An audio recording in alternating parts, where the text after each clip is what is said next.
Hello, folks. This is Gender in Focus, a podcast exploring how to create a more inclusive world for trans and non-binary people. I'm your host, Kai Scott, and I use the pronouns he and him. I'm the president of Trans Focus Consulting. Each week, I dive into real stories and expert advice, offering practical tips and actionable takeaways to help you lead with kindness, confidence, and heart. Tune in to discover how you can make a positive difference. It's just a conversation away.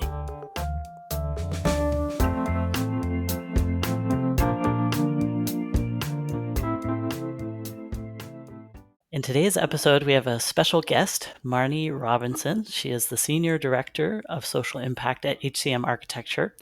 I've had the pleasure of collaborating with Marni and others at HCMA on several projects over the years. I really want to express my gratitude to Marni and the crew. You all do so much work at the back end that I see and witness in terms of balancing, encouraging, and educating clients to help them see the need for more inclusive options, whether for gender diversity, disability, or really any other marginalized communities. And so I can really sense that you all really care. And I just really deeply appreciative of all the work that you do. It really means a lot. So in today's conversation, we're going to talk about the wonderful world of washrooms, how they're designed, what the issues are. And when I first started working on the issues of gender diversity, I had no idea how deep I would go on the issues of washrooms in terms of their design and whatnot. So for something so seemingly simple, there are many complex considerations, and we're going to dive into the nuances of washrooms with Marni here today. So I'm really excited to jump in, and I just wanted to say good afternoon, Marni. How are you doing? Please introduce yourself. Hi, Kai. Thanks so much for that intro. And just before I say anything else about myself, right back at you with our collaborations over time have been fantastic. We've learned so much from working with you, and we're always delighted to learn more every time we do that together. Every time we collaborate, our team gets to learn a bit more from you and your team. So thank you. We're also delighted to have shared this work with you. Thank you so much. So about me, my background is in communications and engagement and public health. I have long been an advocate for healthy, sustainable communities that include people. And the importance, as you noted, that things that we sometimes think are simple are actually really complicated and complicated by design. And there are so many elements of design that exclude if we don't think about them. So in order to be inclusive in our design, we actually need to be conscious about that. And my background in engagement, I think, is really important in that, about asking people, speaking with people, listening to people about what it is they need, and trying to reflect that as much as possible as we can. We can't always accommodate everybody's needs exactly, because they're sometimes conflicting.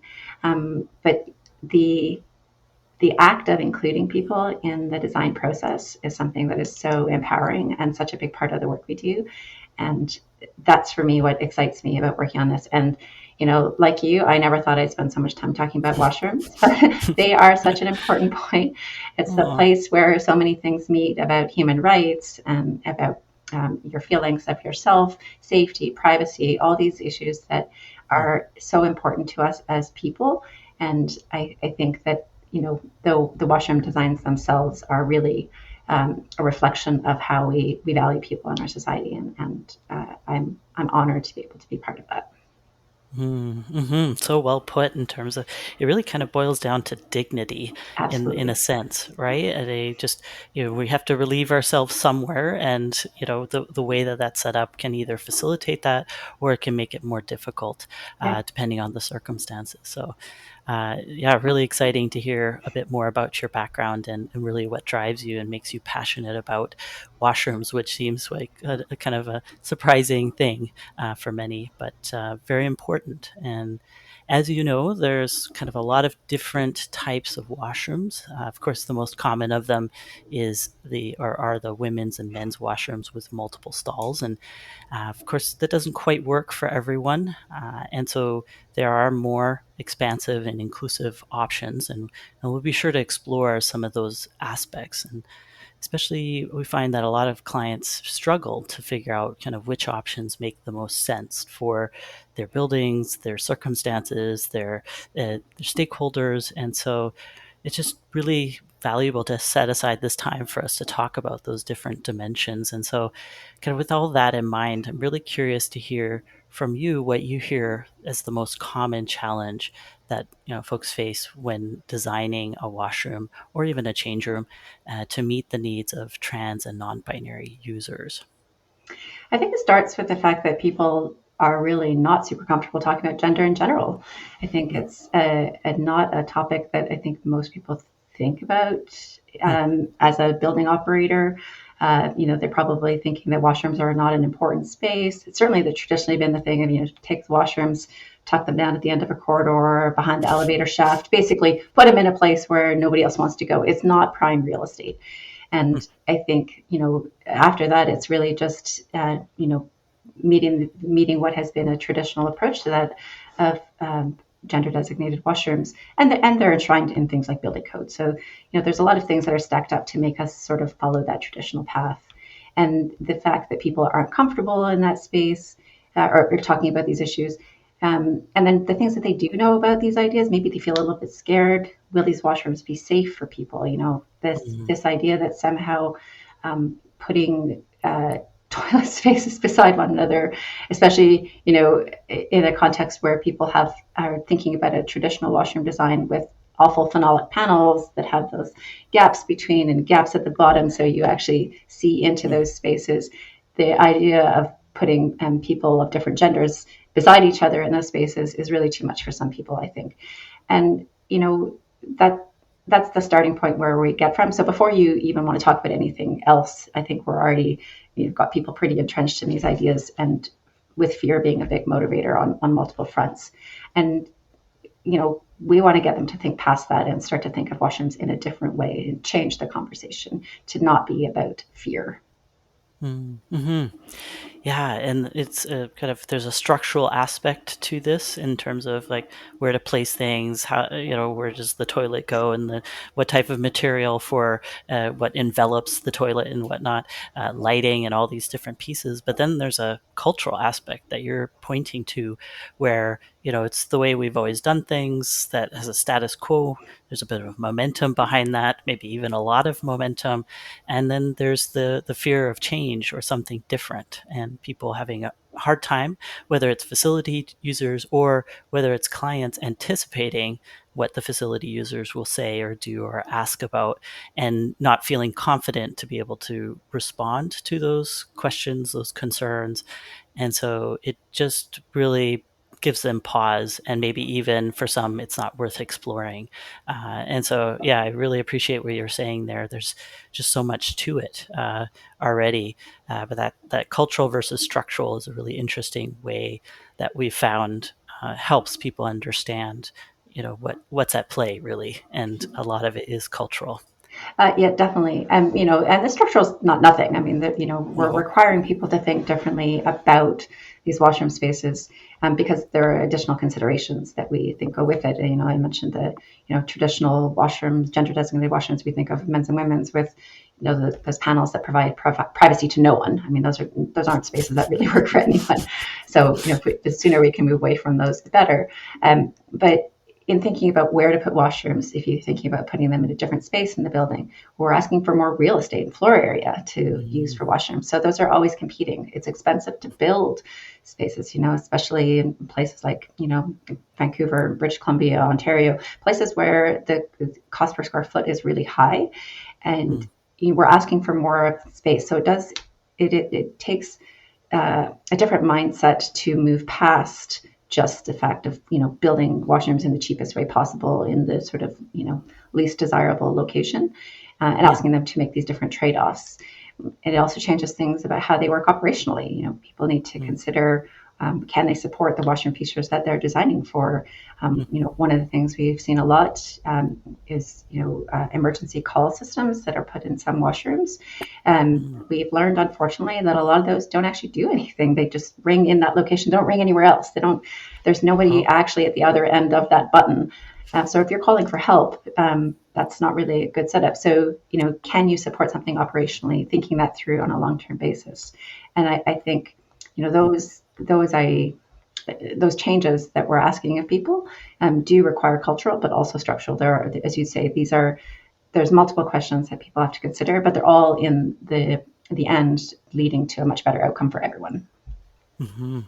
Absolutely. So just kind of putting in the building blocks and continue to that trajectory towards a greater, more inclusive setup for folks. Yeah, it does take finances to be able to support that. To procedural aspects, especially the call button. I mean, that's such an important thing that if somebody needs help, that it be responded to. Yeah. But sometimes just having to piece together the different steps to make that possible. Like you have the infrastructure, but then there's the how do staff respond to that, whatnot. So it's so true that there's so many different pieces to this puzzle that need to fit together. But that I agree with you. It is well worth it at the end. Once that's been done, because then people are more at ease, and if it's in the workplace, they can then bring their best selves, be more productive. Or if it's in a community center, they can focus on connecting with other folks rather than scrambling to get their washroom needs met, no matter who they are, right? Um, and what you were saying about privacy really rung a bell. The kind of gaps between the doors and the frame. That's such a persistent thing that comes up in any of the research, and certainly engagements that we have done together, and surveys we've conducted at Transfocus ourselves. And time and time again, no matter who you are, trans, not trans, this is like, why is this here? And one time I was at a bank and somebody in the washroom had put toilet paper along the gap, right? Like a Wow. long piece of toilet paper to cover Right. up Creating that their own gap. privacy. Yeah. So I was like, hey, that's clever. Folks are taking things into their own hands if those aren't created for them, essentially. Yeah, and just another like a specific example that comes to mind. This is both through engagement and through studies. Um, Kids in schools, when we don't provide suitable washroom spaces for them, they don't actually use Mhm. the washroom. They We Right. know that there are many. We've heard this from we work with schools K to 12. Not so much. This doesn't apply in post secondary, but where young kids are so uncomfortable with washroom spaces that they Mhm. do not use the toilet at all during an entire school day. Oof.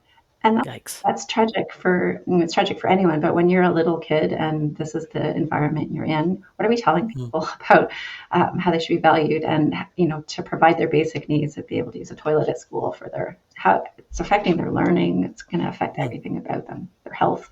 So these are, as we've talked about so many times, essential services, and the privacy can be the difference between using a toilet or not.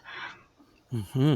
Yeah, that's such a good point that it really can be quite limiting in that, avoidance is a big theme, Yeah. and interesting to hear among the kids, and not surprising, sadly, but also comes up, in trans and non-binary folks. I'm sure, although I haven't seen the specific data with, folks with disabilities, right? It's just, no matter the group that they're faced with these challenges in a way that the way that they have figured out how to navigate it is just to avoid altogether. But you're right that there's a health consequence among so many others, urinary tract infections and whatnot. Like it's doesn't come without a cost. I think sometimes the cost can be invisible if it's perhaps leadership. They don't have a direct view to what's happening on the ground, and can miss that in ways that there's like real tangible suffering because of this lack of inclusivity or design features that can really help folks feel comfortable no matter the configuration of the washroom. So yeah, Hmm. Hmm. super important. So we've talked a bit about the existing facilities, or the ones that people are most commonly familiar with. So women's and men's washrooms, in terms of some of the balancing act between privacy, safety, and inclusivity. And so there are things changing for that type of configuration as well, especially in newer designs. You have a lot more flexibility to be able to build that in from the outset, so that it's not something that's kind of an afterthought. Of course, there's cost that's at play for a lot of clients. But so that is something that is changing because we've had other types of configurations that I think have kind of probably gently pushed things along for the most common washroom configuration. So it's kind of a constellation of change that happens, which I think has benefit for so many different types of people, but really everyone at the end Mm-hmm. of the day. Are there any other kind of design features for men's and women's washrooms that you've seen or that you've been involved with that you think are really important? Yeah, I touched on one during our previous conversation there. The big thing I think is the location. Um, Mm, that's one of the things we recommend as the most important thing. And you have to decide at the beginning. You can't decide this later. This is, you're at the beginning of designing a new building. Where are you going to put the toilets? mm, And as I said previously, the idea was, down at the end of a corridor out of the way. And we're asking people to now put them in the most prominent locations. So, we walk into a building, they're right there. And what that does when we have to think about the balance between, privacy and thinking this concern of safety, which is obviously one of the biggest fears people have, mm, is by putting them in this public location, we're creating visibility into the wider space, but then shifting that privacy level, which everyone needs, when you're mm, going to use the toilet, everyone wants privacy, to the actual stall door. And so that shift in where the privacy line is a really important part of how we think that washroom design has changed and is changing. It's not changed everywhere, but people are starting to realize that. And I think one of the things that's really powerful about this getting over this fear of the unknown or this different is actually seeing washrooms that work. You might mm, have this idea that these are these scary things where it's not going to feel private or safe, and we can show examples of projects we've done. We work primarily with municipalities. We can show great examples of how these have been designed to be private and safe at the same time, and using this concept of shifting where privacy, the line of privacy is. And, mm. that I think is one of the most important shifts that we've seen. I think, there are some other strategies that can go along with it, but to me, that's the fundamental shift in what we're asking people to take on board when we think about washrooms in a different way. Absolutely. Yeah, that's a really good point. And I've definitely seen that as well, where, you know, uh, kind of privacy is about enclosure, safety is about kind of openness and line of sight and being able to uh, co co-create safety, if you will, with fellow facility users or even staff being able to jump in to help. And so by, like you mentioned, having privacy, having the fully enclosed washroom stall creates that greater sense of privacy rather than having all the gaps everywhere. But then the entrance becomes of the washroom is not closed as it is in more traditional or previous designs, and it's more open, or at least that's how it's encouraged. Certainly, there's some complex considerations around. Do you have like no door, maybe various other options available, but certainly being able to look into the washroom can create that greater sense of safety by having sight lines, being able to hear if somebody is in distress and needs help. So it is kind of flipping those where the openness used to be in the stall is now at the entrance, and vice versa for privacy. Yeah. And so I think that's just such a really interesting shift in ways based on facility user feedback. We are getting that greater clarity in terms of what is actually useful. And once people experience it, they realize, oh, yeah, this is way more comfortable, way more safe. I feel at ease, right? Yeah, yeah, and we hear that feedback from projects we've worked on with our clients, where that shift from like I don't know what this is going to be like to once it's actually in place and working, Mm, just a totally different perception of how a washroom can function for you, and the gradients between private, semi-private, and totally open.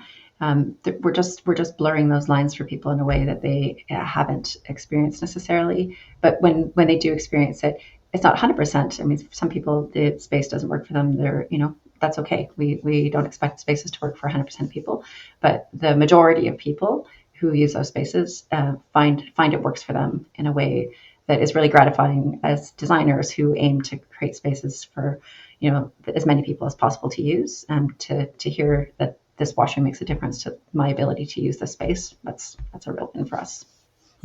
Oh, that's so exciting. Next up, I wanted to talk a bit more about single unit washrooms. This is a very popular or increasingly popular option that folks really are interested, that they need. Certainly, we hear among trans and non-binary folks that, there is a desire for single unit washrooms where, especially if somebody is neither man nor woman, the women's and men's facilities don't work for them. And so single unit options are this fully self-contained washroom just with a toilet and their own sink and their own space. But certainly, of course, this was originally designed for folks in accessibility devices, whether wheelchairs or mobility devices. And so I just am curious to hear some of your experiences around designing single unit washrooms and what you've heard about these spaces in terms of how they meet needs. And there's also sometimes some complexities around if there's not enough single unit washrooms, there's pressure or mounting pressure for that access to those facilities. We're having way more conversations about single unit washrooms than we used to, and it's interesting that I would say even in the sort of few years that I've been with HCMA for about 7 years, and in the time that I've been there, at the beginning of conversations, some of our clients had never even like experienced that washroom typology. It was sort of like a what? And then you had to encourage them to think about maybe a coffee shop you've been in or a restaurant where there are washrooms and toilets where there's no gender designation on the door and there's a sink inside and these small, and people start to, oh, right, okay, I get it, I know. Now starting to see those in public buildings as options. And we have feedback mostly that people want a range of choices, that like I said earlier, there are some people for whom a all gender multi-stall washroom is never going to feel right for them. And people who want increased privacy for whatever reason want their own space entirely. And having a sink and grooming facilities inside a single unit washroom for some people is really, that's what they need. I think, but I heard some feedback recently about single unit washrooms that was probably not something that I had considered. So I was going to say, it's always great to listen to other people. Mm-hmm. This was from someone who said that they didn't like single unit washrooms because if for some reason that washroom was a mess, the sink was a mess, or there was no soap or no paper towels, basically you're stuck in there then. So you've used the toilet and now you have nowhere to wash your hands. And so for that person, the idea that you have an all gender multi-stall was perfect because great, I have a private toilet and now I can go wash my hands in a space where I can choose. There's multiple sinks for me to choose from and locations I can try to make sure I get what I'm looking for without having a dirty mess. So again, listening to other people is important, and knowing that for most people, a range of choices is really going to be the thing. But I think that in a well-maintained an environment where you have soap and everything you need, Right. then it's the closest thing we can get to what we would most of us experience at home. It's our own private washroom. You have everything you need in one place where you can close the door. So, I think I'm glad to see that we're having more conversations with our clients about creating these washroom spaces and then giving people the range of choice that they need to find a washroom that meets their needs. Mm-hmm. Absolutely. Yeah, it's so important, the kind of choice among options. Oftentimes, many clients just think, oh, if it's just one type of washroom and call it a day, Mm-hmm. when in fact there's such a diversity of needs that some are interested in multi-stall. Maybe they want to go with the folks they're with rather than by themselves. Given that usually single unit are smaller spaces, although some are accessible, so can accommodate mobility devices. But and certainly the importance of maintenance is, you can design a beautiful space, but if you don't Absolutely. have the regular cleaning of it, that can really put a damper on what is you're trying to create this comfortable, safe space for folks. I am curious, you know, we'll get to signage later, but I just wanted to bring it in here at single unit washrooms. Oftentimes, especially in existing buildings, they can be labeled for just men or just women. So there's still kind of gender at play in these single unit spaces, even though they are fully private to oneself. And so I don't know if you've kind of in your own experience with designing or helping clients understand that dimension of how something is designated when it comes to single unit washrooms. Yeah, we have lots of conversations. We do a lot of work on essentially retrofits for, um, institutions that already have buildings in place. It's obviously more complicated to try to retrofit a building to create inclusive and accessible washrooms than if you're starting from scratch. But most of the buildings exist in the world today, so we have to find strategies for how to deal with the existing ones as well. And we encourage clients wherever possible to remove gender designated signage on single unit washrooms because there's no real reason for it. It's a little more complex when you're trying to transition what is a gender designated space into an all gender space. If you have traditional stalls, for example, we really encourage following best practice on what we would consider for a new all gender multi stall if you're going to actually do a renovation. But for single unit washrooms, it is in most cases as easy as just changing the signage on the door, and that creates just so many more options for people. So it's a quick win. We'd love to see people take that up wherever they can because it's about as easy as it gets. Absolutely. It's very true, something that we also firmly support, and really it's because people may not realize, right, that if you gender them or designate them for a particular gender, uh, there may not be then a space for, say, a non-binary person for whom gender-specific spaces don't work. And even if they understand that it's that behind those doors is a single unit washroom, it's still like an extra mental barrier to be able to support them in the access. So if it's simple, like $100 or whatever the signage Yeah. change, like why not, right? Well, I was going to say the funny thing is too that you actually see, myself included, if they're gender designated and someone's in the women's washroom and there's an empty single unit men's washroom, I still Yep. somehow feel like I shouldn't use it. I Yeah. know it's no different, and I know that well, yeah, well, but what if I go in and then when I come out, there's somebody there who thinks it's theirs and they should have it? Mm, It creates mental overhead that's not necessary for anyone. Really, you're actually just making it really inefficient and right. exclusionary. So Ah, let's move those and get rid of them. absolutely. It's so true that the inefficiency part, right? The inclusivity, obviously an important aspect, but why bottleneck? Or maybe not even necessarily bottleneck, but just create added layers the way that you're describing for Mm-hmm. for everyone. So just free up the single unit so that it can be Free the single used. units. The new campaign that everybody can get behind. So, oh, that's great. Well, single units are definitely very important in most of the research that we do. We survey trans folks and non-trans folks or cisgender folks, and even like about a quarter of cisgender folks that say that they're either already using or very interested in single unit. So I think that's going to be an emerging option if it's not already present in buildings. Mm-hmm. So the next option or type configuration is what we've referenced here and there a bit, is the kind of all gender washroom with multiple stalls.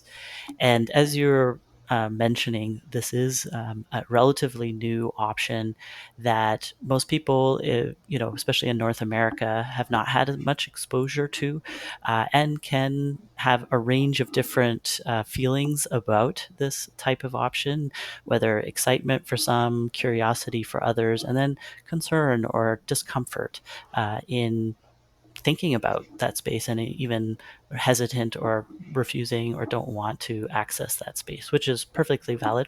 I think, like you were saying, we need choice among options so that people can choose the facility that is right for them. But just curious if you could speak a little bit more to some of the innovative approaches or strategies that have been applied to creating and designing all gender multi-stall washrooms to increase comfort, but also to help with adoption from people who may have never gone into such a space, Mm-hmm. especially if they haven't been to Europe or other places where that is a little bit more common. Yeah, more common for sure.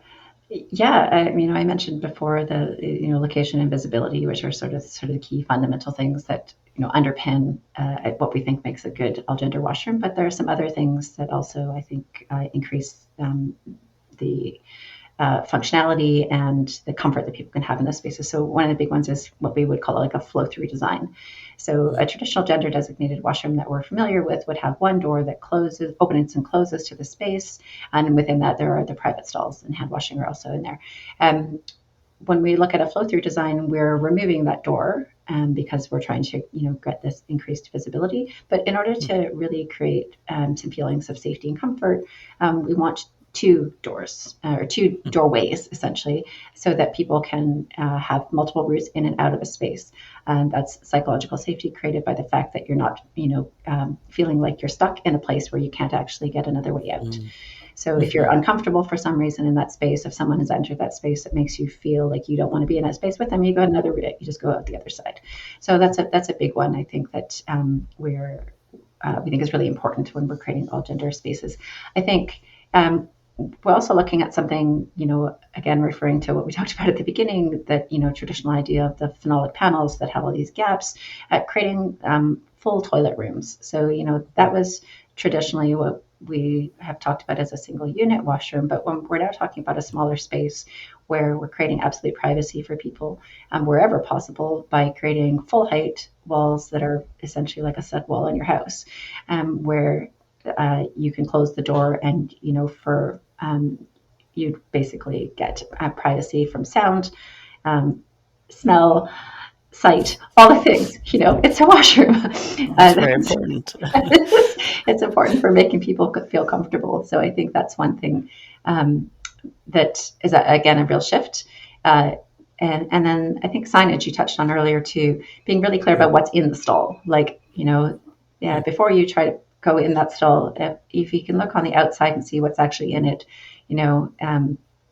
the stalls themselves, knowing whether it has any accessibility features or not, understanding if it's a toilet.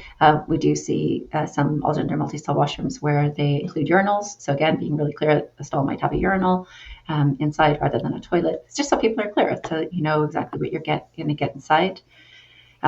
Features like occupancy sensors and lights. So that horrible feeling when you push on the door because you're not sure if anyone's inside, we can make that go away by being very clear about whether something is occupied or not. That's for both the person on the outside and on the inside. Nothing worse than having the door open because you thought it was locked and it wasn't. So true.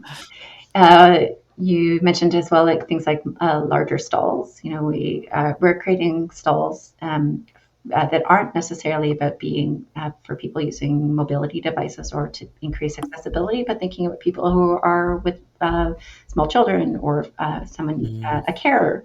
So while it is still a stall within a space, we're actually able to make them a little bit larger for different uses. As I mentioned before, things about changing the level of privacy. So creating semi-private areas. So baby change tables are an example of that, where, for some people, they wouldn't want to change their child in a semi-private space. They would really only want to do that in an enclosed toilet room. So, providing those options in multiple places. And for other people, semi-private would work for them.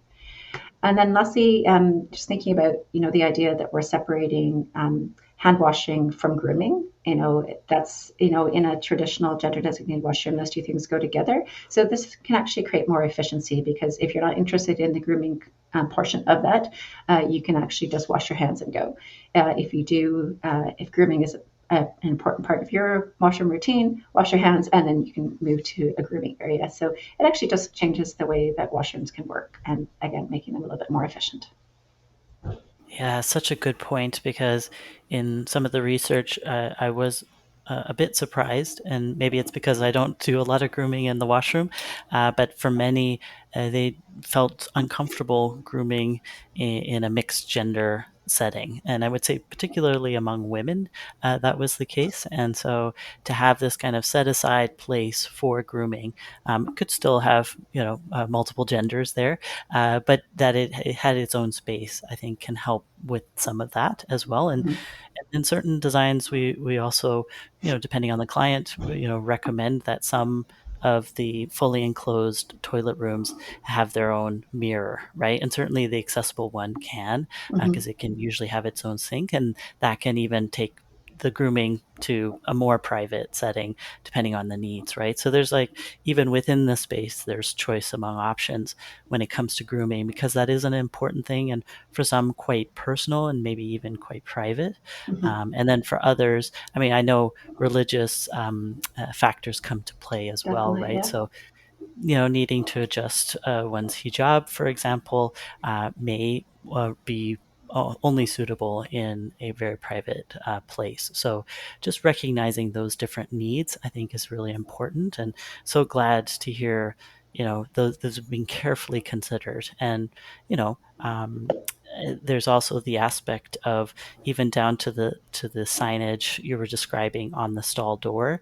I think it's really good that it's what is in the facility, like a feature based or function based focus, rather than who should be in the facility. Because I have Absolutely. found, in certain settings, obviously not projects we worked on with HCMA, but other settings where they would want to kind of control by gender, right? So instead of putting urinal, they would put a man symbol or a male icon on there to indicate that this is, when in fact they're people of many bodies and different genders that would need or have interest in urinals. So not kind of limiting it based on gender, but just saying, hey, behind this door is a urinal with a toilet.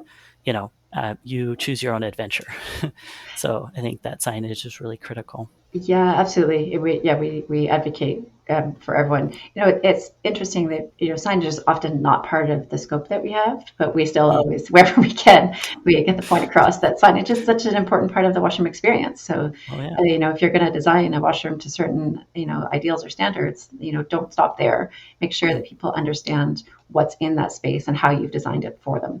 And there are some people for whom gender designated washrooms, as we know, if we work together, are the most comfortable spaces. And so if those spaces exist, make clear that that's what those are. Where those spaces are for anyone, and then let's be clear about that the space is for anyone and focus on function. We can still focus on function even if we're gender designating, but this is mostly about the toilet or the hand washing or grooming. Who what kinds of devices can fit in that space, making sure that we're providing those kinds of information. Is there a change table, adult change table inside? Is there a baby change table inside? Mm. All of that information just reduces the cognitive overload that people experience when they're trying to just find, I just want to use the washroom, Yeah. and they want to find a space that meets their needs. So if we can make it easier by using pictograms that show them what's inside, reduce the amount of wording, that reduces language barriers. There's so many reasons why Mm. good signage can just make it better for everyone to find the space they need. Yeah, absolutely. Yeah, such a good point, that the function base be reflected in icons, so it's easy to read at a quick glance. Certainly, you can still use text, if it's an all gender multi stall.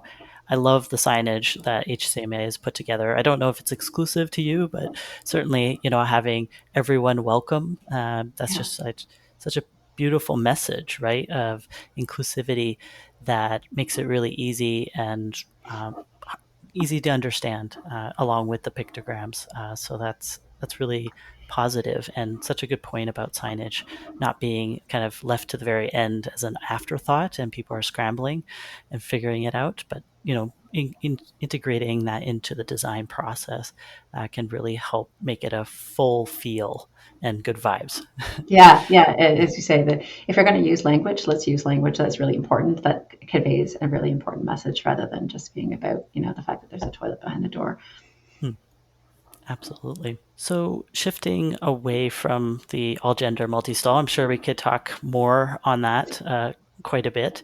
But given that we don't have 3 hours to talk about this, maybe another time, I did want to shift into building codes. And I know building codes regulations, they can have an impact on how a washroom is designed, or certainly clients are understandably focused on building codes, but may not know all the ins and outs of building codes and what's possible and what's not.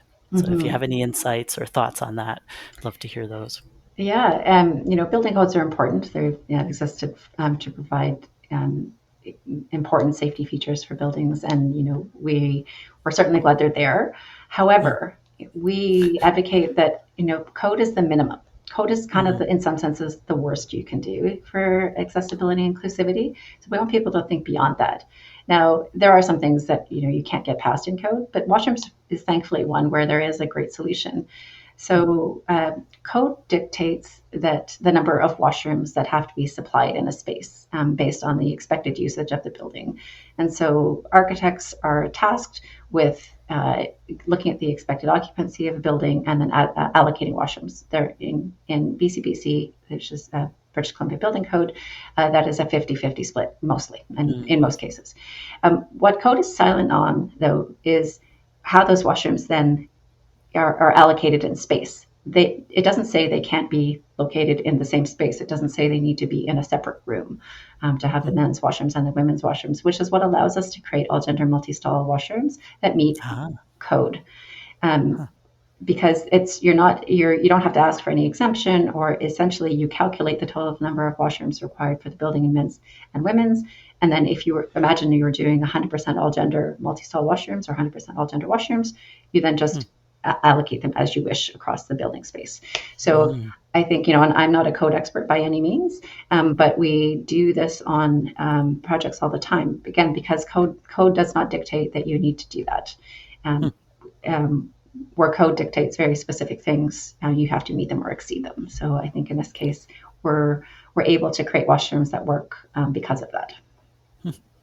Wow, that's it's good that you're doing such a careful read of the code that I allows have for. colleagues who are deep experts in that. As I say, I am not one. Yes. I'm not an architect. I'm not an architectural technologist, and there are Right. code consultants as well. I mean, Mhm. every building that's built, has a lot of people spending a lot of time thinking about the building code. And as I say, it's there for really important reasons.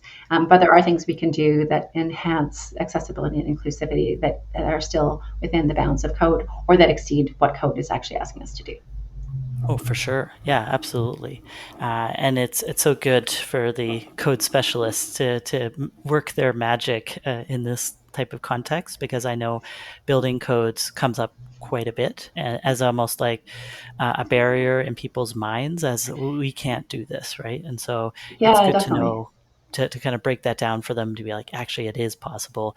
And the way it's written allows for many different configurations. So Absolutely. it's exciting to hear, and good to that message to be heard and known, so that people can feel more confident in the plans that they have, and they're not going to be running into any barriers, regulation barriers along the Yeah, way. when if anyone's working on a project, you'll be working with an architect through the process. Not everyone and not every project has a code consultant, but an architect is the one who would determine that.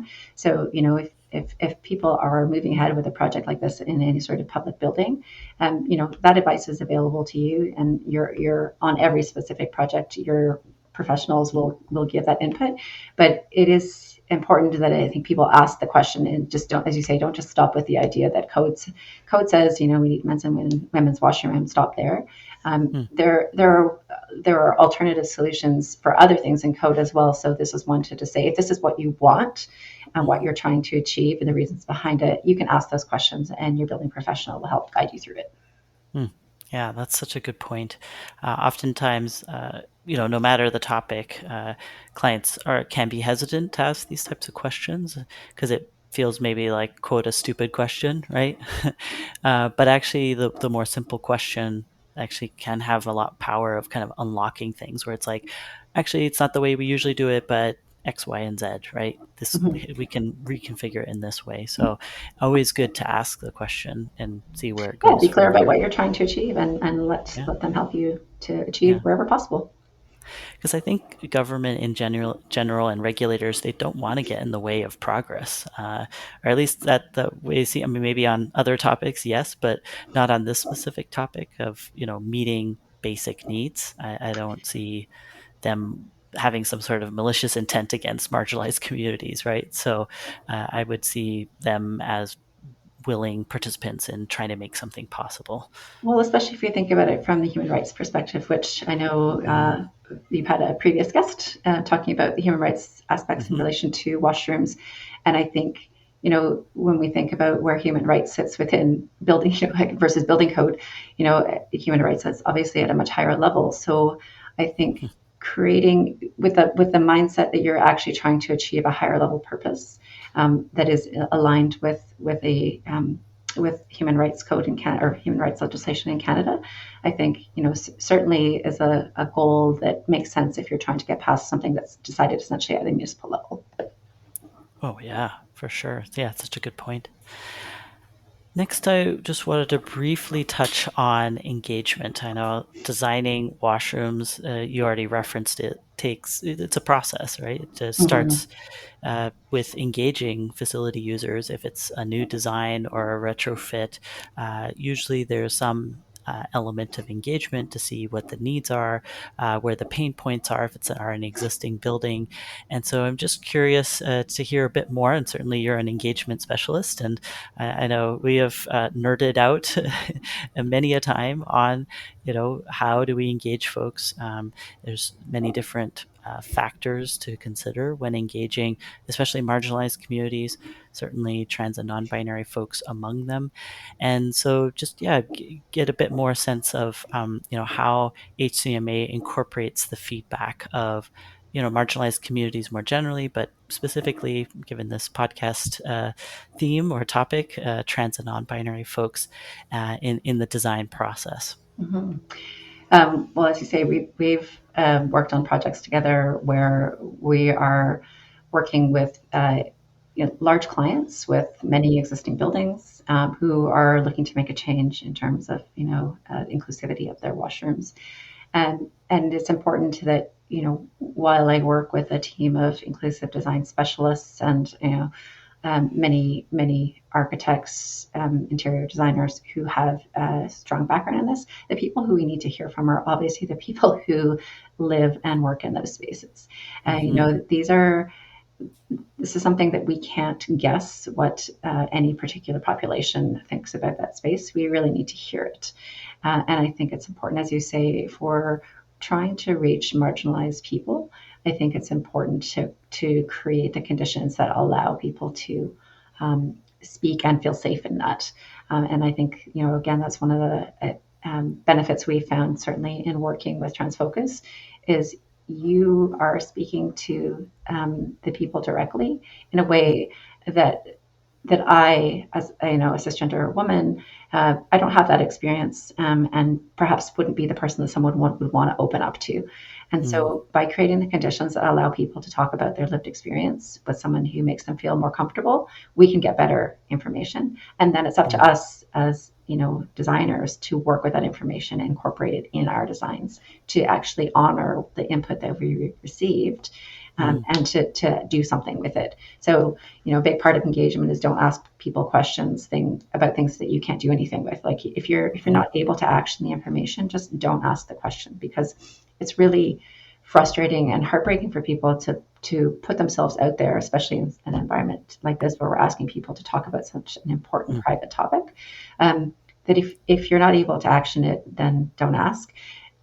Not to say that we can action absolutely everything, but Right. to honor the input that we receive, and then to be clear about why we can or can't do some of the things. Especially as I mentioned earlier, there are conflicting needs. We know that we can't solve all the problems with any particular one design choice. Doesn't necessarily say right. This works for everyone. There's no such thing as absolute inclusivity or absolute accessibility. It's all relative.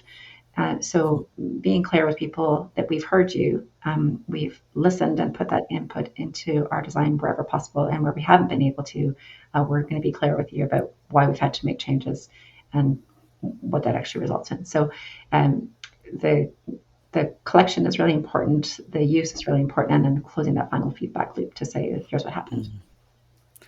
Absolutely. Yeah, that's such a key point because when there's not that feedback loop, then people wonder kind of they said something and it went into the ether and they don't know what happened. Yeah. And even if you're not able to do everything, I don't think there's generally the expectation that maybe certain people they really have a strong desire, understandably so. But for most people, they understand that there's going to be trade-offs. But if that there's an explanation for why what they asked for didn't quite come to bear or it came to bear in a different way, Mm-hmm. that can help them understand the journey and the tough decisions that are at play in a way that actually builds trust. People think that giving kind of quote bad news is to be avoided, but actually it's to be speaking directly to folks really helps make a difference. And then they're more likely to engage the next time to say, Absolutely. okay, yeah, maybe not everything I asked for was implemented, but there was enough there for me to continue to want to engage, and I trust that these folks are doing their hardest or working their hardest to make it possible. So that's a really big deal. Um, yeah, another thing too that we've been kind of there's a few things in gathering this data together, and thank you for what you said in terms of it is helpful to have folks in the communities that are interviewing or conducting surveys or focus groups to be present. It's not to say that they're the only ones that need to be present because I think a collaborative approach with somebody of lived experience for myself as a trans man, interviewing other trans and non-binary folks, but also to have yourselves in the room too, coming from an architectural standpoint or engaged in or understanding of the kind of architectural limitations, and to be able to bring those into the conversation to say, well, we can't quite do it that way, but what about this way? And then it's more of a dialogue and a brainstorming and working together. And so that I think that's a really powerful blend between kind of many different disciplines in that type of space. And you can have some pretty surprising results based on that. Just as an example, we are finding, in the communities, trans and non-binary communities, we've been hearing that folks are a bit more hesitant to have trans and non-binary washroom issues forefronted in explaining why design needs to change, right? And so that was surprising to even myself, right? And I think given the political environment these days, I now have understand that much better, right? So really explaining things in ways that the benefits are for everyone, right? Mm-hmm. And that among them are trans and non-binary folks, but not exclusively. And in that way of explaining, it doesn't just broaden the benefits; it also takes off some of the heat that some trans and non-binary folks are facing, right? So yes, there's trans and non-binary folks participating in engagement that are helping with design, but they're also helping to shape how to talk about it once if something has been designed, the washroom has been designed, or the change room. So there are kind of surprising results, and things change over time, and so that engagement is super critical, and for it to be multidisciplinary as well.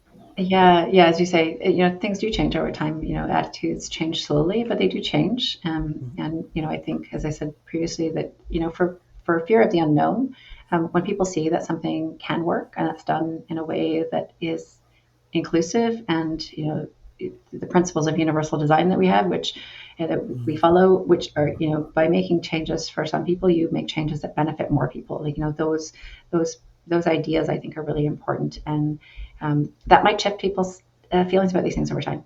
Today you might feel, I don't know about that thing, and then you go and experience, you're like, oh, that's actually pretty good. I kind of like it. So the next time there's an opportunity, maybe you're an advocate, whereas previously you said nothing. So I think it's important to check in and not just assume because we asked somebody before that that'll be their answer today. Right. Yeah, absolutely.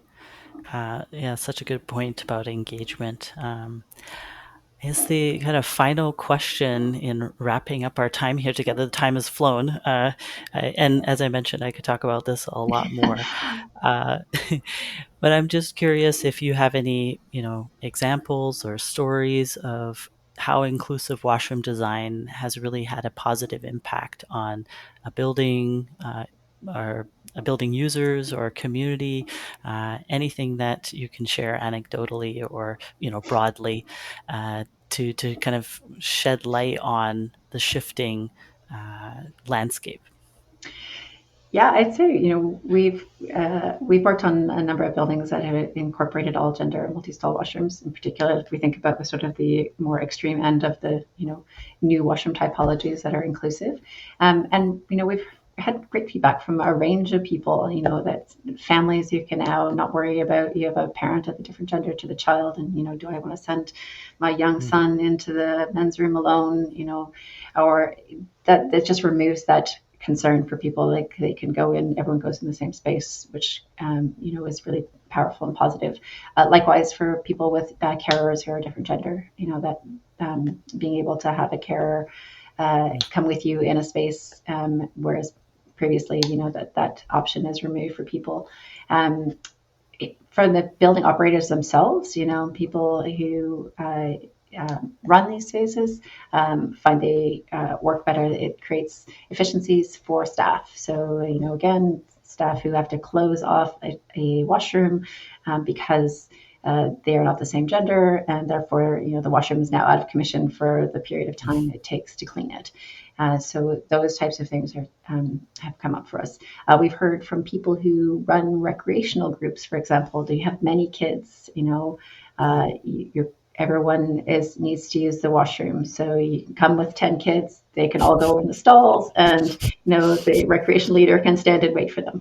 I think those are great. And of course, we've heard from trans and non-binary people that these washrooms mm, are welcome and that they create spaces that work for them. So that's a wide range of people that are talking to us about spaces that um, previously, didn't work for them, that now see a space that does. And so, that's really good for us. And that for some people, it's changed their perspective. That, as I said before, they didn't know what it would be like. Now they've seen it, and it's actually shifted their feelings about it and would support it in another context.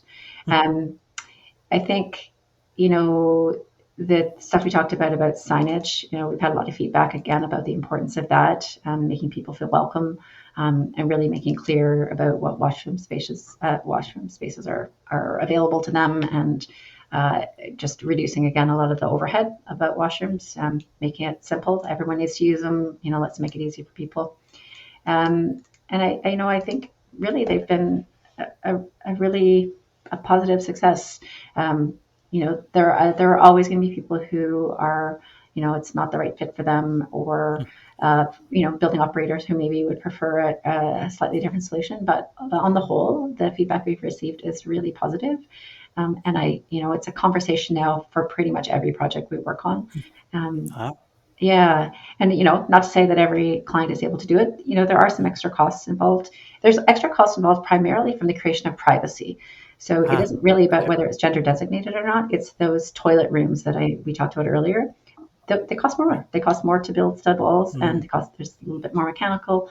Um, However, we know everybody wants the privacy, so it is really it becomes less about the gender issue and more about privacy. Can you afford to provide this extra level of privacy in your space? And mm, so it has shifted the way we have discussions, and we're able to articulate much more clearly for people what the range of options are, and encourage them, to consider for each facility what is the range of options that you can offer to your visitors, and to do those in the best way possible. mm. Yeah, so well put. I It's really interesting in certain uh, with certain clients, we've done pre and post surveys on all gender multi-stall washrooms and also change rooms as well. And, extreme amount of hesitance and concern and fear, like we were talking about the outset. And then, 3, 6 months later, a lot of folks, not everyone, obviously, but certainly a big number, are a majority, I would say, are see it is kind of no big deal. And they're surprised by that, pleasantly surprised by that. And realizing that, especially if it's well designed in the ways that HCMA does, it really does provide like a community vibe. It's I don't know how to describe it otherwise. People are looking out for each other. People are respectful. Obviously, not everyone, all the time, but for the most part, Mm-hmm. it's well lit and all these different factors, and so that really is a huge deal, especially to trans and non-binary folks, where in gender specific spaces, because they're so narrowly defined within societal expectations, only if you look this way can you really access in a easy, comfortable way. If you don't look super feminine and you're going into the women's washroom, no matter if you're trans or cisgender, you're gonna have some comments, questions, stares. Some people will be walking into the women's washroom, see somebody that maybe looks a little bit more masculine, and then turn around and leave. Right, like just really ridiculous things. Like, I appreciate that some people, it maybe just catches them off guard. It's not meant maliciously all the time, but it does bear a cost on trans and non-binary folks. And there's just a less or more of a desire for a space where those expectations are essentially gone, right? Where everybody, no matter how they look, present, identify, how they're mobile, they can exist in that space without question and are welcomed in there. And so that's, I think, a really key part. Just understanding those dynamics in gender specific spaces really drives the desire for an all gender space, especially multi stall. I would say, especially when we're thinking about single unit washrooms, there is interest there too.